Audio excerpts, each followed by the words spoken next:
Hai semuanya, pada kesempatan kali ini saya akan mendemonstrasikan aplikasi yang telah saya buat, yaitu Smart Soil Fertility Prediction System. Aplikasi ini merupakan aplikasi berbasis web yang dibangun menggunakan Streamlit dan berfungsi untuk mengklasifikasi tingkat kesuburan tanah berdasarkan kandungan unsur hara tanah. Nah, pada aplikasi ini terdapat 4 menu utama. Yang pertama ada prediksi lahan, digunakan untuk menampilkan hasil klasifikasi tingkat kesuburan. Yang kedua, ada informasi, berisi penjelasan singkat mengenai aplikasi. Yang ketiga, ada analisis dataset. Nah, di sini untuk menampilkan hasil eksplorasi data dan beberapa visualisasi yang digunakan, serta ada kode Jupyter. Terakhir, menu tentang, berisi informasi mengenai identitas si pengembang. Sebelum melihat cara kerja aplikasi ini lebih lanjut, saya akan menjelaskan terlebih dahulu bagaimana model machine learning pada aplikasi ini dibuat. Nah, langsung saja. Tahap pertama, saya menggunakan dataset yang saya ambil dari Kaggle. Berisi 880 data dengan 13 kolom, terdiri dari 12 fitur dan 1 kolom output. Untuk kolom output berisi hasil klasifikasi tingkat kesuburan tanah, yaitu kelas 0 untuk kurang subur, kelas 1 untuk cukup subur, dan kelas 2 untuk sangat subur. Nah, untuk proses dimulai dari analisis dataset, kemudian eksplorasi data, penanganan data imbalance, latihan model hingga proses prediksi. Untuk analisis dataset, singkat saja, yang pertama ada dfHead untuk melihat 5 baris pertama pada data, dfShape untuk mengetahui ukuran data, isna.zoom untuk menghitung jumlah data yang kosong, dan kolom untuk melihat semua nama kolom. Data types untuk melihat tipe data. Informasi untuk melihat ringkasan informasi pada dataset. Selanjutnya untuk melihat statistik deskriptif menggunakan describe. Dan yang terakhir ada untuk melihat jumlah data pada masing-masing kelas. Hasilnya menunjukkan bahwa distribusi data tidak seimbang, di mana kelas 2 atau kelas sangat subur memiliki jumlah data yang paling sedikit dibandingkan kelas 0 dan kelas 1. Nah, setelah memahami struktur dan kualitas data, selanjutnya ada tahap melakukan visualisasi data.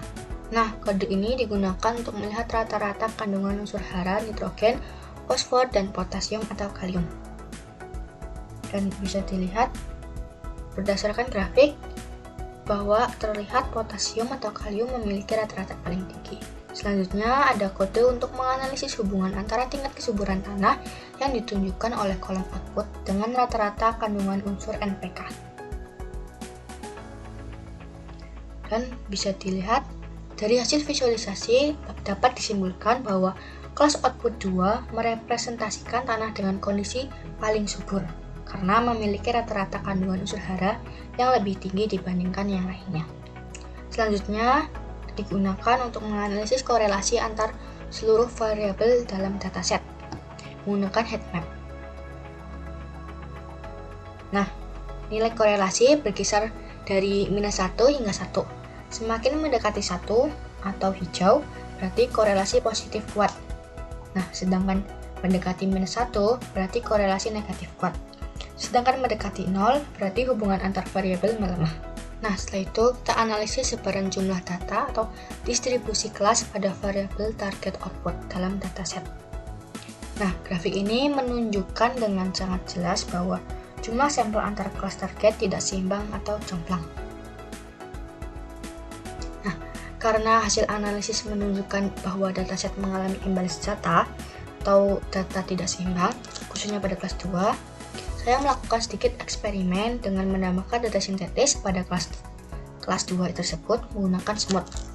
Nah, sebelum itu, smooth adalah teknik atau metode yang digunakan untuk mengatasi imbalance data. Cara kerjanya dengan membuat data sintetis baru berdasarkan karakteristik data pada kelas minoritas, bukan sekedar menyalin data yang sudah ada. Nah, dengan demikian jumlah data pada kelas minoritas menjadi lebih seimbang sehingga model dapat belajar dengan lebih baik. Nah, namun saya tidak langsung menambahkan data dalam jumlah banyak. Saya mencoba beberapa variasi jumlah data sintetis untuk mencari jumlah yang paling optimal, sehingga ketidakseimbangan data dapat diatasi tanpa membuat model menjadi bias dan tetap menjaga karakteristik data aslinya. Secara garis besar, kode ini itu awalnya untuk menyiapkan dataset. Nah, setelah itu kita buat fungsi smooth manual digunakan untuk membuat data sintetis baru pada kelas minoritas atau kelas 2 dengan memanfaatkan metode KNN. Setelah itu menentukan jumlah data generate yang akan diuji. Setelah itu menentukan jumlah data generate yang akan diuji. Pada kali ini saya akan menguji mulai dari 0 hingga 270 data. Setelah itu, pada setiap skenario, sistem akan membuat sejumlah data baru khusus untuk kelas 2. Data ini dibuat dengan mengambil sampel kelas 2, kemudian ditambahkan sedikit noise, sehingga data yang dihasilkan tidak akan sama dengan data aslinya. Setelah itu kita split datanya jadi 80% training dan 20% data testing. Setelah itu gabung generate ke train, sehingga jumlah sampel kelas 2 menjadi lebih banyak. Setelah itu menyalakan semua. Tujuannya untuk menyeimbangkan seluruh kelas secara otomatis. Jadi, data generate berfungsi untuk menambahkan contoh kelas 2, sedangkan smooth menyempurnakan distribusi agar lebih seimbang. Setelah data training seimbang, kita akan mencoba dengan model random forest untuk data tersebut. Sebelum itu, terlebih dahulu dinormalisasikan melalui pipeline. Nah, setelah itu ada pengujian, model dilatih, kemudian diuji menggunakan data testing. Kemudian dihitung 3 metrik. Yang pertama ada tes akurasi untuk melihat presentasi prediksi. Yang kedua ada F1 makro untuk melihat performa model, dan F1 kelas 2 untuk mengetahui apakah penambahan data benar-benar meningkatkan kemampuan model dalam menganalisis kelas minoritas. Nah, untuk visualisasi, untuk membentuk 3 grafik, yaitu grafik akurasi, F1 makro, dan F1 kelas 2-nya. Nah, untuk hasilnya dan terlihat jumlah terbaik ada di 130 data dengan tes akurasi 92. Dan untuk grafik perbandingannya ada seperti ini. Setelah itu, kode ini nih digunakan untuk eksekusi final untuk menerapkan hasil eksperimen sebelumnya, yaitu menambah 130 data tiruan ke kelas 2 agar dataset seimbang, dan juga pemberian noise agar tidak kembar identik dengan data aslinya. Setelah itu, data disimpan dengan nama dataset gabungan. Setelah proses visualisasi dan analisis data selesai, tahap berikutnya adalah pelatihan model machine learning. Pada penelitian ini, saya menggunakan perbandingan performa 4 algoritma klasifikasi, yaitu Random Forest, Decision Tree, Support Vector Machine atau SVM, dan Knaer-Scheinborn atau KNN. Pada tahap ini, saya akan menjelaskan proses pelatihan model Random Forest. Secara umum, prosesnya terdiri dari beberapa step, yaitu step pertama, yaitu ada memuat semua data atau load data asli dan data generate. Tujuannya untuk mengetahui berapa total model data yang kita punya dan melihat seberapa jomplang atau tidak seimbangnya jumlah data antar kelasnya. Selanjutnya, step 2 yaitu data splitting. Digunakan untuk memisahkan 20% data asli atau data tes dan 80% data latihan atau data train bersama dengan data tambahan buatan. Tujuannya untuk melindungi data ujian agar tetap murni. Setelah itu ada di step 3, mencari setelan terbaik atau hyperparameter tuning. Nah, intinya di sini ini membuat jalur pipa otomatis yang berisi urutan kerja, smooth atau penyeimbangan data, standard scaler untuk penyetara skala angka, terus random forest untuk model. Lalu, komputer disuruh menguji 150 kombinasi setelan secara acak untuk mencari formula terbaik. Tujuannya menemukan jalan random forest yang paling pintar secara otomatis. Setelah itu ada step 4 atau step evaluasi. Tujuannya untuk mengetahui seberapa akurat model dan mendeteksi apakah model mengalami overfitting atau tidak. Selanjutnya ada step kelima, yaitu uji stabilitas atau tes mental model. Intinya, di sini data diacak ulang dan pembagian data latih dan data ujian sebanyak 10 kali dengan cara yang berbeda-beda. Lalu dilihat apakah performanya tetap konsisten atau hancur.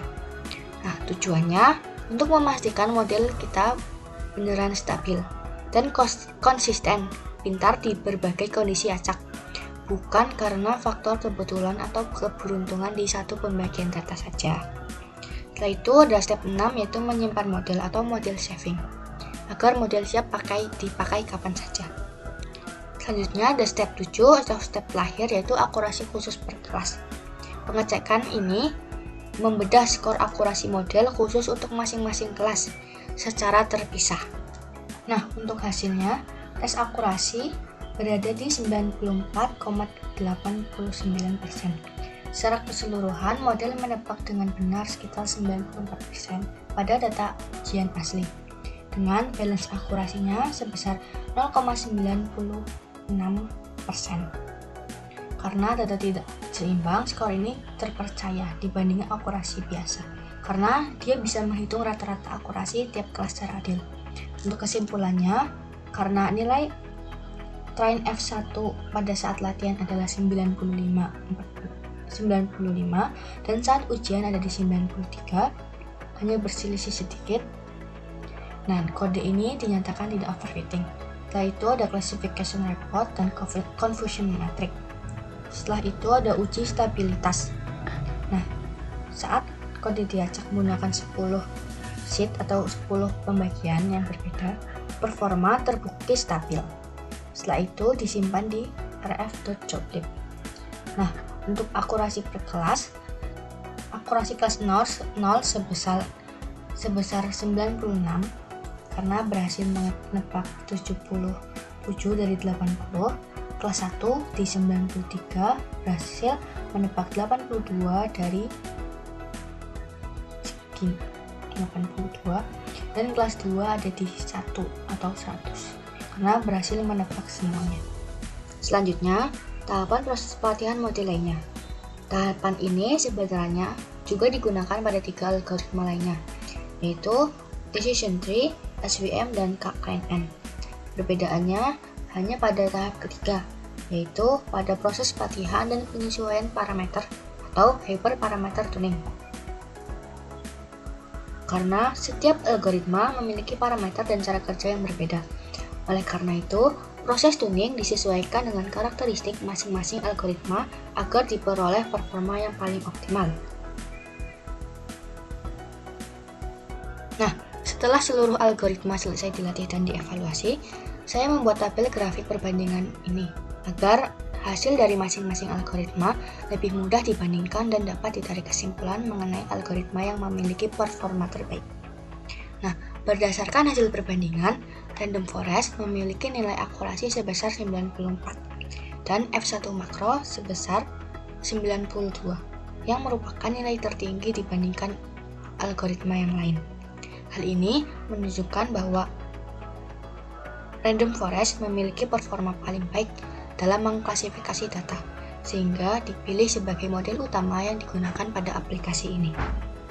Setelah diperoleh bahwa Random Forest merupakan algoritma terbaik dengan performa terbaik juga, setelah itu saya menyiapkan data baru berisi 12 parameter tanah sebagai data uji. Nah, data tersebut kemudian dimasukkan ke dalam model untuk dilakukannya proses prediksi. Nah, untuk hasil prediksinya diketahui ini ada di kelas subur atau kelas cukup subur di kelas 1 dengan tingkat keyakinan di 61%.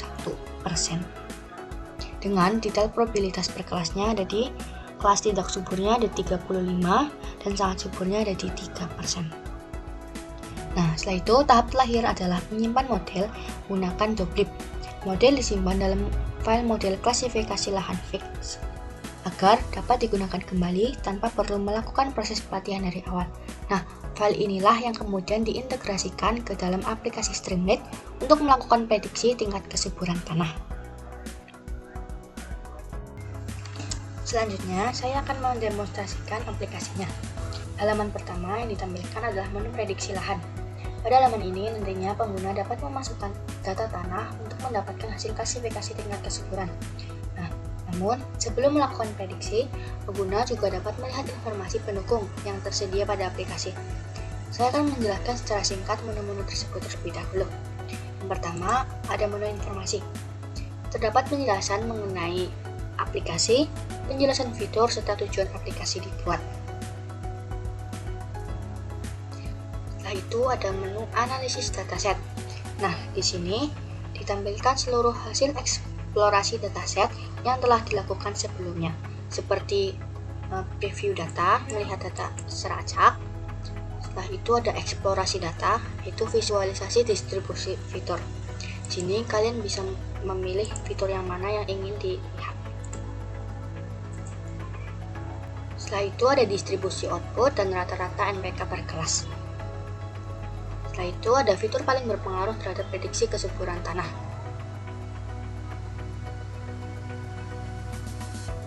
Nah, kemudian di sini terdapat kode Jupyter yang sebelumnya saya sudah jelaskan.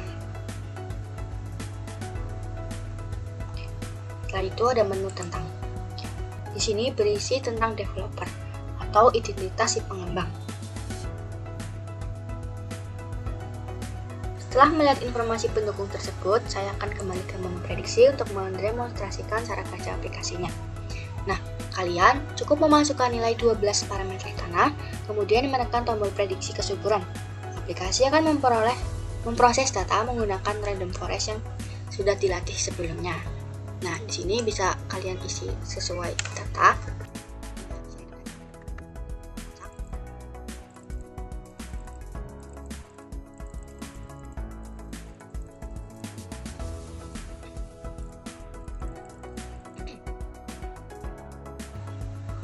Nah, setelah itu bisa langsung saja ke prediksi kesuburan.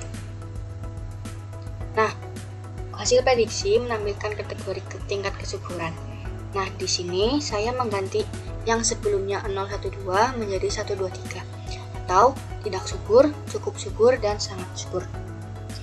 Di sini model memprediksi kelas 2 yaitu cukup subur dengan deskripsi seperti ini. Selain itu, ditampilkan juga nilai probabilitas atau tingkat keyakinan model pada setiap kelas. Di sini, model memprediksi cukup subur sebanyak 52,78%, kurang subur di 39,11%, dan sangat subur ada di 8,11%, dan paling banyak di cukup subur. Setelah itu, ada indeks kesuburan tanah. Nah, di sini ditampilkan indeks kesuburan dalam bentuk meter. Nilai ini menunjukkan tingkat kesuburan tanah secara keseluruhan, serta kategori hasil prediksinya, dari yang kurang subur, cukup subur, dan sangat subur. Setelah itu, di sampingnya terdapat grafik input versus ideal yang membandingkan nilai parameter tanah yang dimasukkan pengguna dengan nilai ideal tiap parameter. Nah, dari grafik ini, pengguna dapat melihat parameter mana yang sudah sesuai dan mana yang masih perlu diperbaiki.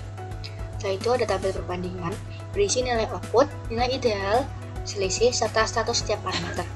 Apakah sudah optimal, masih kurang, atau berlebih. Tabel ini mempermudah pengguna melihat kondisi masing-masing unsur hara secara lebih rincinya.